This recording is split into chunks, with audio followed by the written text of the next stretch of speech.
salaamaaleykum gars yi maa ngi leen di ziar bu baax di wax ni Pape Alé Niang ñu ngi lay ndokkeel ci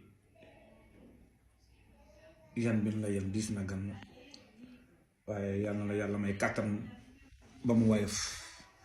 nga def ko ci ni nga xamante ni si noonu la ko président bëggee ba askan bi yépp gis seen bopp ndax mérito nga ko nag franchement ndax Pape Alé bi xeexal sa réew jotee xeexal nga sa réew bi waxal sa réew jotee waxal nga sa réew